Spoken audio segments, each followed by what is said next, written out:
32 নম্বর কি শুধুমাত্রই শেখ হাসিনার একজন পিতার বাড়ি?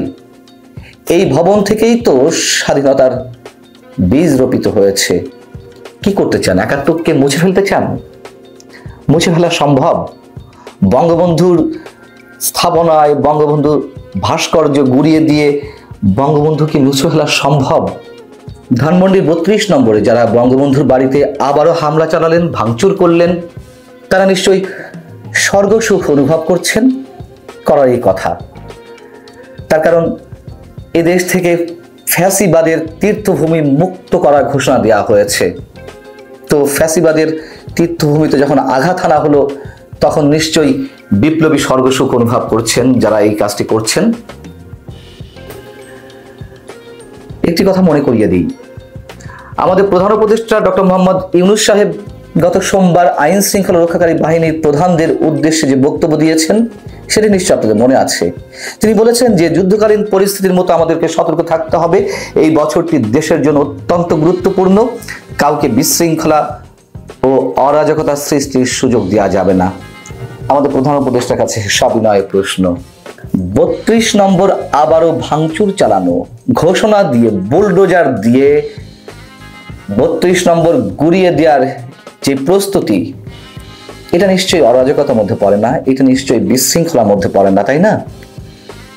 আমি জানি না প্রধান উপদেষ্টা কি বলবেন, কিন্তু এগুলো কি আগে থেকেই জানা ছিল বা কোনো প্রি প্ল্যানিং এর অংশ? এবং যুদ্ধাবস্থা কথা তিনি কেন বলেছিলেন?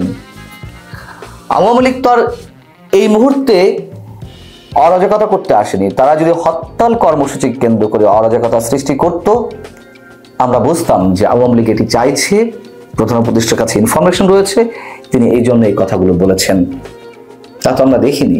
এবং আওয়ামী লীগ হরতাল কর্মসূচিকে কেন্দ্র করে কোনো ধরনের লিফলেট বিতরণ করতে গেলেও তাদের সবাইকে গ্রেপ্তার করা হবে, এই ঘোষণাও তো পুলিশের পক্ষ থেকে দেওয়া হয়ে আছে।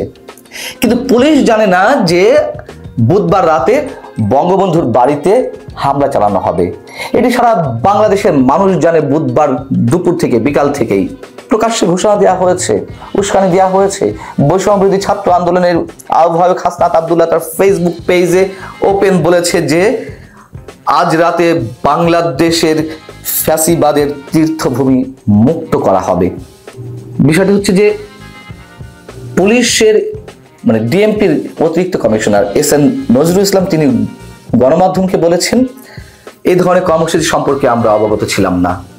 যখন ভাঙা হচ্ছিল রাত 8:30টার পর থেকে, আমি যখন এই ভিডিওটি রেকর্ড করছি রাত প্রায় 11টা বাজে, তখন আমি জানি বা শুনেছি যে সেখানে এখনো পর্যন্ত ভাঙচুর চলছে, কিন্তু পুলিশের কোনো উপস্থিতি নেই। জানার পরও, যখন গণমাধ্যমকে পুলিশ বলেছে যে আমাদের জানা নেই, জানার পরও কি করেছে? এবং ভাঙচুর চলাকালীন সময়ে সেনাবাহিনীর একটি দল এসেছিল। তর্কাতর্কি একটা পর্যায়ে, অপ্রীতিকর একটা পরিস্থিতি সৃষ্টি হওয়ার পর্যায়ে সেনাবাহিনী সেই স্থান ত্যাগ করে। অরাজক পরিস্থিতি কারা করছে এটি মানুষ জানে। আওয়ামী লীগ ফ্যাসিবাদ। আওয়ামী লীগ যদি ফ্যাসিবাদ হয়ে থাকে, এখন কি চলছে? সবচেয়ে বড় ফ্যাসিবাদিতার পরিচয় কারা দিচ্ছে? এর সঙ্গে আমি তারেক রহমানের আরেকটি বক্তব্য যুক্ত করতে চাই। বুধবারই তারেক রহমান একটি অনুষ্ঠানে লন্ডন থেকে ভার্চুয়ালি যুক্ত হয়ে তিনি বলেছেন, সংস্কার বলে যেসব বক্তব্য প্রচার করা হচ্ছে সংস্কারের নামে কোনো ষড়যন্ত্র হচ্ছে কিনা খতিয়ে দেখা দরকার। খুবই স্পষ্ট, আমাদের সামনে মোলা ঝুলিয়ে রাখা হয়েছে। ষড়যন্ত্র তো চলছেই, এবং অনেক আগে থেকেই এই সংস্কার শব্দটা এখন একটা অপশব্দ পরিণত হয়ে গেছে। এত বেশি বিশেষ উদ্দেশ্যে এগুলো প্রচার হচ্ছে। মানুষের কাছে এখন পরিষ্কার যে নির্বাচন আদৌ হবে কিনা সে প্রশ্নটি প্রত্যেকের মুখে। এবং নির্বাচনের জন্য বর্তমান সরকার নিরপেক্ষতা অবলম্বন করছে না, সেই কথাও তো উচ্চারিত হয়েছে। বুধবারের এই ঘটনা সেটি গভীর ষড়যন্ত্র অংশই মনে করিয়ে দেওয়া হচ্ছে। এবং বঙ্গবন্ধুর বাড়িতে আঘাত করে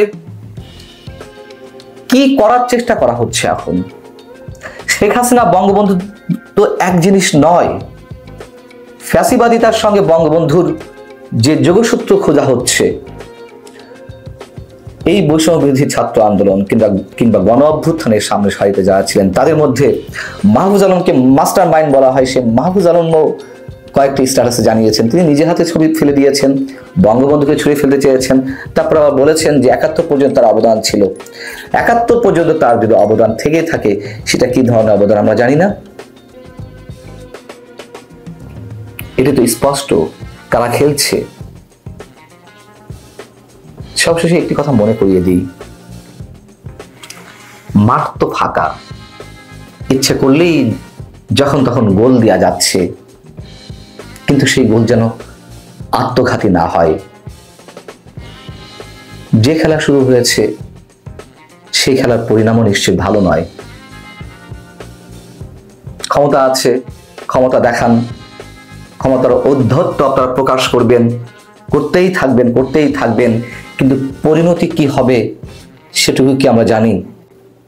এখন যা কিছু ঘটছে তার পরিণতি কি হবে, এই প্রশ্নটি কি একবারের জন্য নিজেদের মনে উকি দেয় না? ৩২-এর পোড়া বাড়ি পুড়িয়ে ভেঙে কার লাভ কার ক্ষতি। আমি গতকালকের একটি ভিডিওতে বলেছিলাম যে এই বাড়িটি শেষ পর্যন্ত বুলডোজার দিয়ে গুড়িয়ে দিতে পারবে না, কিন্তু সত্যিকার অর্থে পেরেছে। যারা এই কর্মসূচির ডাক দিয়েছিল তারা পেরেছে। এবং পারলে আমি বলেছিলাম দেশে কোনো সরকার নেই, আইন শৃঙ্খলা বাহিনী নেই, পুলিশ, বিজিবি, র্যাব, সেনাবাহিনী কিছুই নেই। এটি পোড়াবার ফলে প্রমাণিত হলো যে আমরা বলছি দেশে একটি সরকার আছে, কিন্তু সত্যিকার অর্থে সরকার বলতে এই মুহূর্তে কোনো অস্তিত্ব নেই। দেশের প্রচলিত যে আইন শৃঙ্খলা বাহিনী, সর্বোচ্চ সেনাবাহিনী, সামরিক বাহিনী থেকে শুরু করে বেসামরিক যত বাহিনী আছে, আসলে নেই। থাকলেও সেগুলো ক্রিয়াশীল নয়। যদি থাকতো তাহলে আমি গতকালকের যে চ্যালেঞ্জ দিয়েছিলাম, তাহলে বুলডোজার দিয়ে এটি মাটির সাথে গুঁড়িয়ে দেওয়া হতো না। বুধবার রাত থেকে এটির কাজ শুরু হয়েছে। যে মুহূর্তে আপনাদের সামনে কথা বলছি, সেই মুহূর্তে এটি বুলডোজার দিয়ে গুঁড়িয়ে মাটির সাথে সমান করে দেবার কাজ চলছে। এখন প্রশ্ন হলো যে এই যে যারা কর্মসূচি নিলেন এবং সরকারের নীরবতায়, মৌনতায় সম্মতির লক্ষণ, সরকার মৌন হয়ে সম্মতি দিলেন, এতে সরকার কি লাভবান হলো? কিংবা যারা পুড়িয়ে দেবার, ভেঙে দেবার কর্মসূচি নিলেন তারা কি লাভবান হলো? সরকার কি এটি করে বা এই ধরনের কর্মসূচি করে, কর্মকাণ্ড করে বাংলাদেশে জনমনে আতঙ্ক সৃষ্টি করে সরকার দীর্ঘদিন ক্ষমতায় থাকতে চান? এটি কি করতে চাইছেন? কিংবা যারা এই কর্মসূচি বাস্তবায়ন করলেন তারা কি এইভাবে সরকারকে ক্ষমতায় রাখতে চান? আসলে কি সম্ভব? এই যে ঘটনাটি ঘটলো, এই ঘটনাটি শুধুমাত্র বাংলাদেশের জনমনে নয়, এটি বিশ্ব মিডিয়ায় প্রকাশিত হয়েছে। ইতোমধ্যে সারা বিশ্ব জেনে গেছে। আজকের বিশ্বে, আজকের পৃথিবীতে বিশ্ব ছাড়া কি শুধুমাত্র একটি দেশ চলা সম্ভব? এই ঘটনার রেশ কোথায় যেতে পারে? যে সরকারটি আছে বলা হচ্ছে কাগজে কলমে, কিন্তু আসলে তো সরকার নেই, ক্রিয়াশীল নেই সরকার। সরকার যদি থাকতো এই ঘটনাটি ঘটতো না। এই সরকারটি বৈদেশিক চাপে দীর্ঘদিন কি থাকতে পারবেন? কিংবা বিদায়ের আরেকটি গর্ত খোঁড়া হলো কিনা এটি?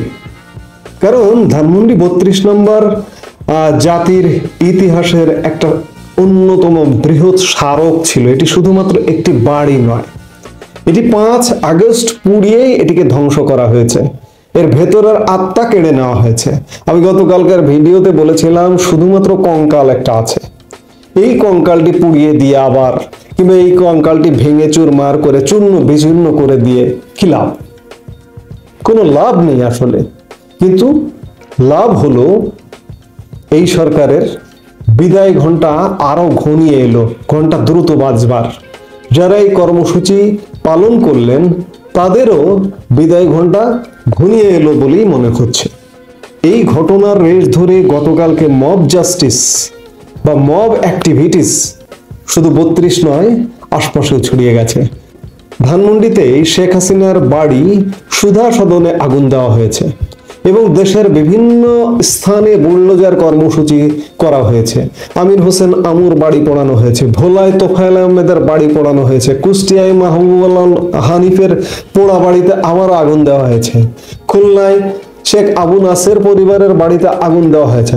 অর্থাৎ বিভিন্ন জায়গায় আবার সেই পরিস্থিতি ক্রিয়েট করা হয়েছে।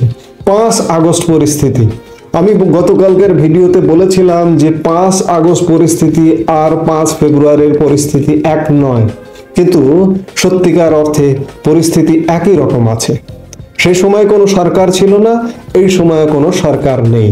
তাহলে স্বাভাবিকভাবে বাংলাদেশে একটি সরকার প্রতিষ্ঠা করতে হবে। সেই যৌক্তিকতা দেশে বিদেশে জোরালো হচ্ছে বা জোরালো হবে, যার কারণে এই পোড়া বাড়ি পুড়িয়ে আসলে কোনো লাভ হলো না সরকারের, লাভ হলো না যারা কর্মসূচি বাস্তবায়ন করতে এসেছেন তাদের। লাভ হলো যে বাংলাদেশ শীঘ্রই পুনরুদ্ধার করতে হবে, বাংলাদেশে শীঘ্রই একটি সরকার প্রতিষ্ঠিত করতে হবে। এই ঘটনা এটি প্রমাণ করে।